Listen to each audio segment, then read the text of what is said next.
Kain naman tayo ng saging, isang overripe, tapos isang okay na yung balat. Okay yung balat niya. Yung ito, yung isa, brown yung balat niya, pero yung sa loob niya, hindi yun nasisira. So, tingnan natin, buksan natin ha.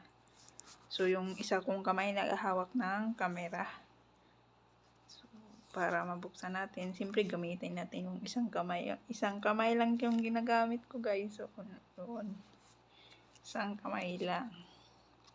Para, siyempre, makita nyo rin kung paano natin mabuksan. So, nabuksan na. Ito na. Hindi siya sira sa loob, sa balat niya lang. Pero pag once yung balat niya ga-brown, tapos yung loob niya hindi sira, matamis siya. Natikman niyo ba? Tikman natin. Yummy.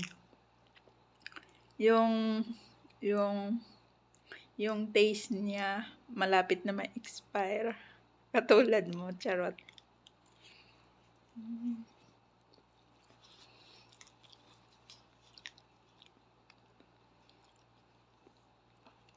Dalawang saging ako lagi sa isang araw.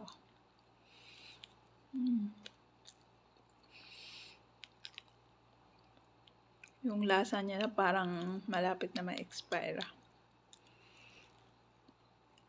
Pagkabukas na ito, hindi na ito pwede. Pwede pa siya, pero maasim-asim na yung sa loob niya ba.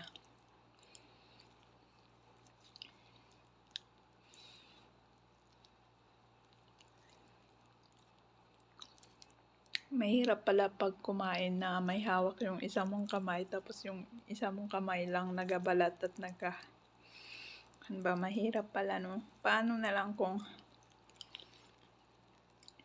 wala kang kamay?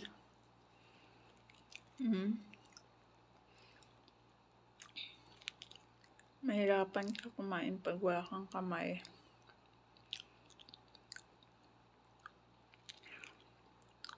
So, try ko yung isang kamay magbalat at try kumain. May hawak na yung isa kong kamay camera. Ayun. Naubos ko na yung isa. So, buksan natin tong isa. Mabilis lang sa mabuksan at mabalatan.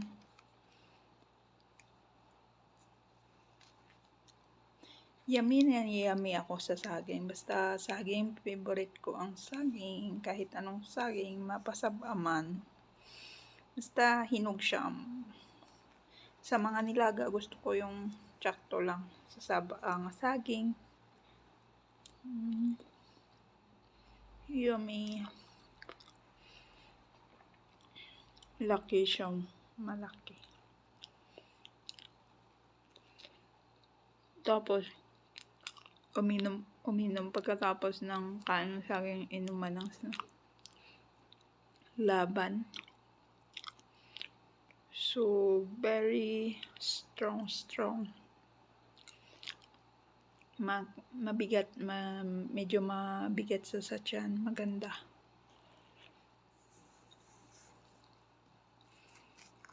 Breakfast ko sa umaga saging. Minsan nga makatatlo ako. Ganun din kung gabi, pag once nga ayaw ko na kumakain lang ako ng saging. Diba? Yummy.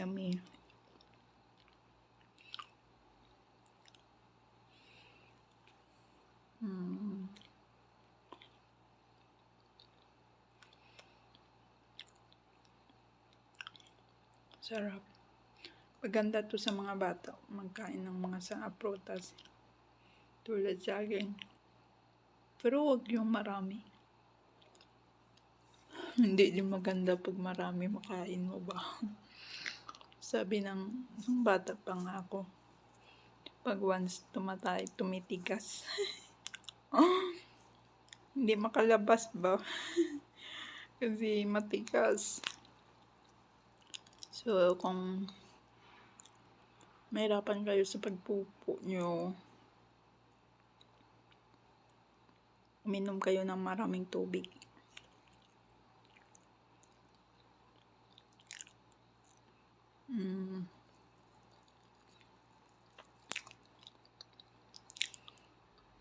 Sarap. Wala na. Ubus na. So, iinom ako ng laban. Bye-bye, guys. Sa next naman, kain naman saging. Ubus na yung dalawa.